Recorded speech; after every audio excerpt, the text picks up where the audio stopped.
First off, we have our Merlyn here, and we have to deburr these edges right here. Well, you have to do it very carefully. So you take a flat file, and very slowly, without breaking it, at an angle, you run it like so. See?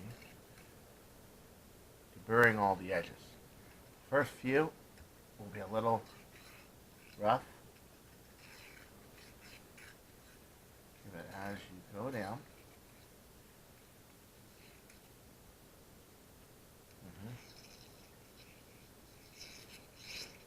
There you go.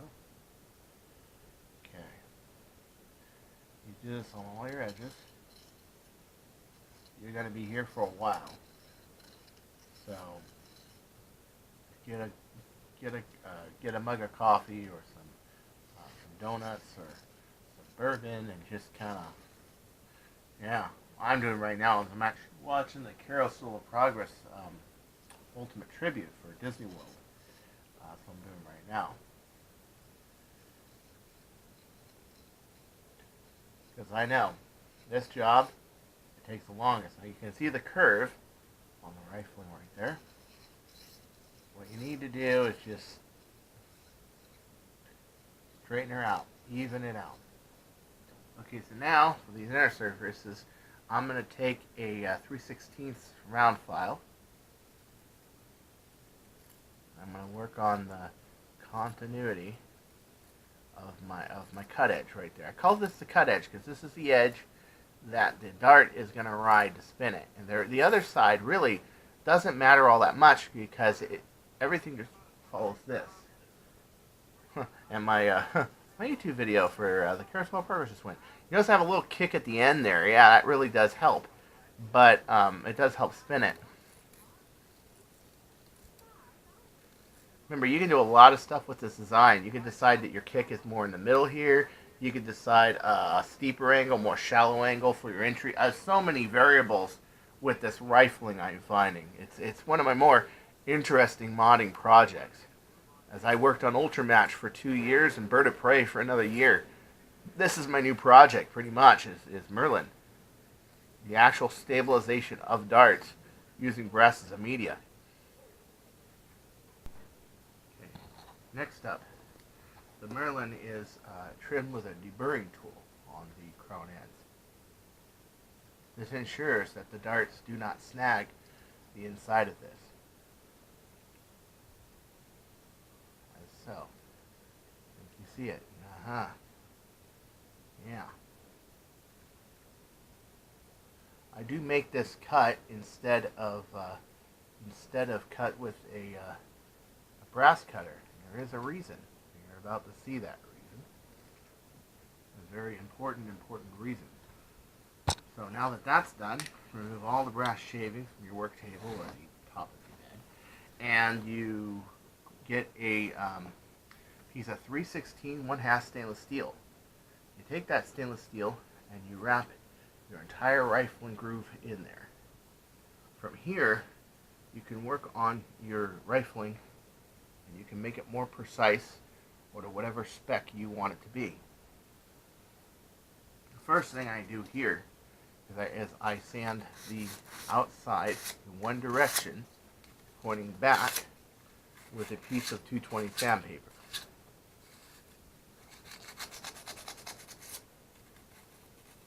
This will make it so it gets rid of all the edges on it and whatever's left, and it also makes it so it will adhere to the 9/16 really, really well.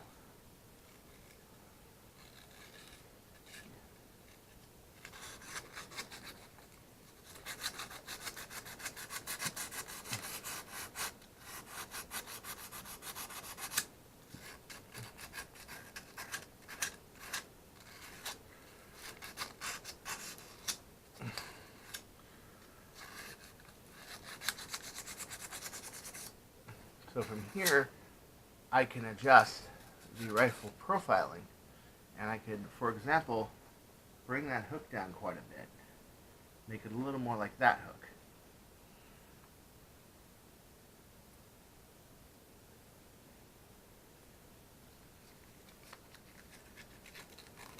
The 1/2-inch stainless makes adjustments a lot easier. And fine-tuning of the rifling on the Merlyn becomes more simple and straightforward. Once the brass contour is where I want it on the rifling and the kick, a brand new package of 9/16 model number 8141 K&S brass tubes, which, by the way, 7/32 is 8140 K&S brass tube, is opened up.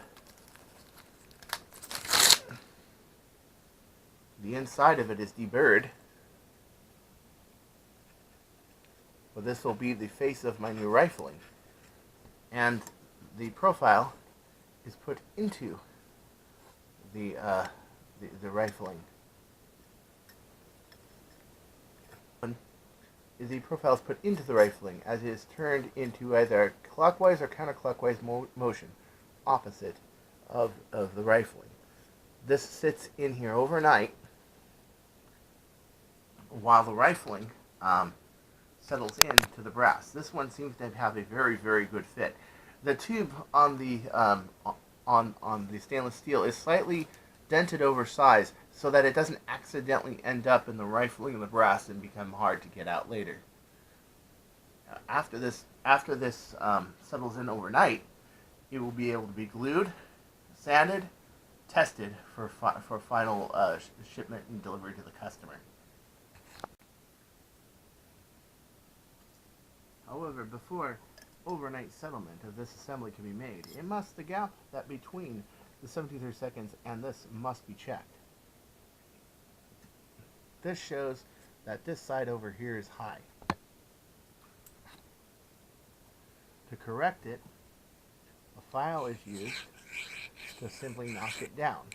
This comparison can be done, try and repeat until you have a perfect junction with your piece of 17/32 brass. After a night of being inside of there, the assembly is put back in to the system, into the 9/16 brass,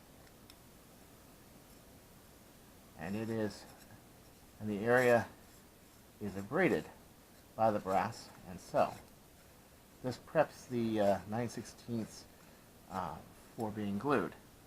After that, the outside is sanded once again to make sure that in the cleaning process you just did, you didn't pick up any oils or dirt or anything as such, to ensure a good cohesion and adhesive bond. This is your last chance to see any imperfections in the Merlyn that you do not like.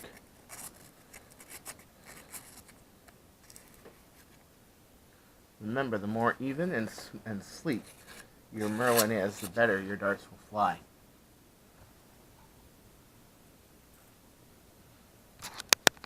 The stainless steel plug is reversed once again to ready the Merlyn for gluing. And the 9/16 is marked where exactly the stay is going to be, so that when it is applied with a brass cutter, one knows where to put that. At this point, the 9/16 and the Merlyn are ready for gluing. The stainless steel plug moves the 9/16 into place, and with about 1/8 of an inch out, the rifling is held onto and the plug is removed. The modder takes the rest of it and moves as such, inspecting the bore as so.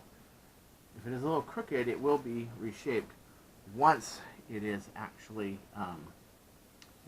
glued in. Once the rifling is put in as so, a cutter is put right where it is marked to fasten the inside of it, but you only need a very light indentation of the 9/16 brass, not too heavy.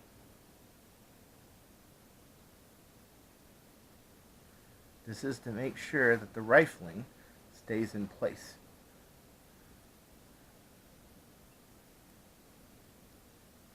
It is very, very light.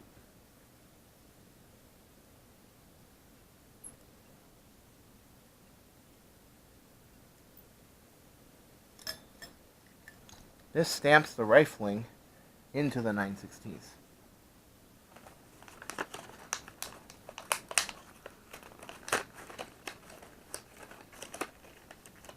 Once this is done, the modder takes a Phillips screwdriver and the rifling, and one rifling groove at a time pours glue down the back side of one of the rifling grooves.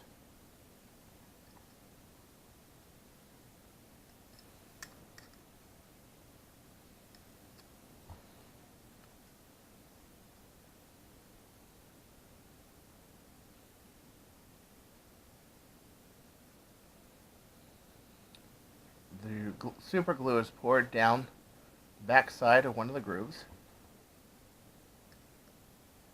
Gravity takes the glue down to the base of the rifling, which is to be cleaned up later in a sanding process.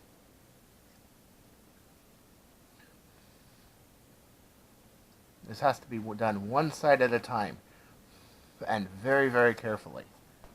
Now for the other, more difficult side.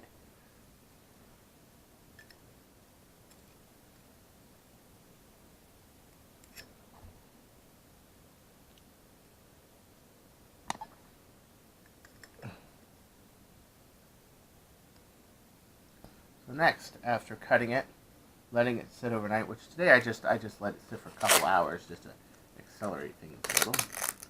You get a piece of tape.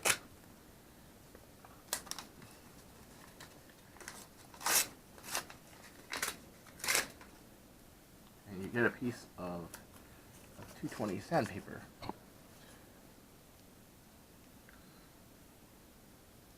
You wrap it around a pen.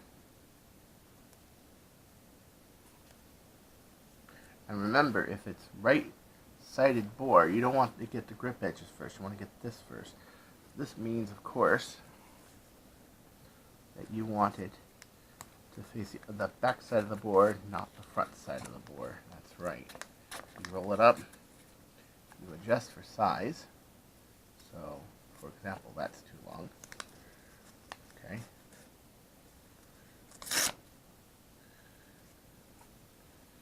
And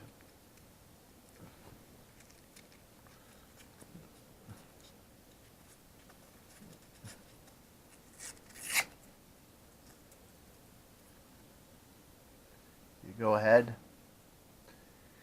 and you actually, this is the wrong way.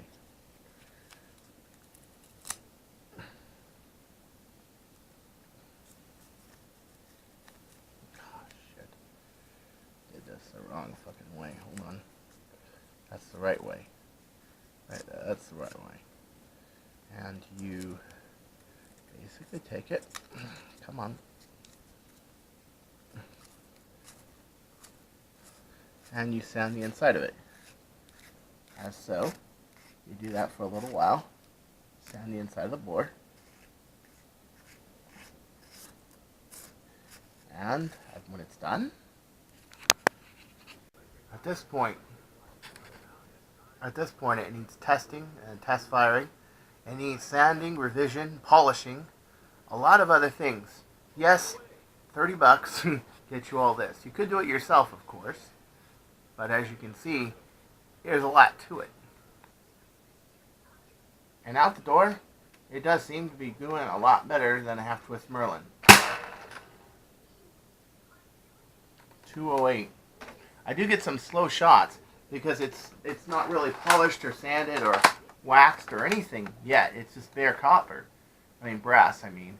But it is doing pretty well. Oh man, 3/8 Merlynn. I have to look up the guy who, I think it was Caleb who made who gave me the idea. It was Caleb or was it Nick? I can't remember. But man, good idea. Look at this, 223. 223 off the new 3/8 Merlynn prototype. It's very dark, and but I just got my first 3/8 Merlynn prototype, and I was able to pull a 223 feet per second out of it. Now, if you saw the video, the preview, you can see how the inside of it's still dirty because I haven't really cleaned it up all that much. I did sand it a little, but not much. But I want to see, same test, those are cut down Steffens. Those are 36 millimeter long by Elite Dart. Yeah. I'm not guaranteeing anything. I'm not sure if I can hit those with a long shot at all. I don't have a scope on it, and also I don't use long shots for sniping. I use them for close quarters combat. Hence why it has a shotgun grip. Hence why it's 21K and not some outrageous spring yield like 32 or 40 or something I would put in my pistols. There's no provision for snipes whatsoever. It means I'm doing this all by feel. I don't know, but I got a 3/8 Merlynn and I got a good feeling about it. So here we go. We got 6 X-Dots version 2s in here. I don't know, I got a good feeling. I think maybe I might hit it. Ready, set.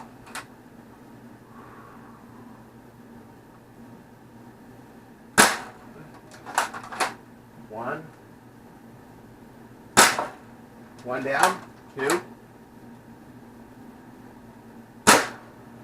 3,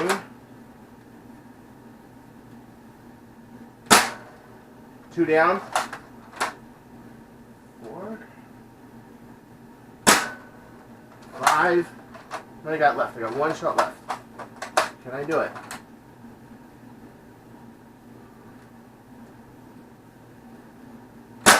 Oh, barely missed it, but yeah,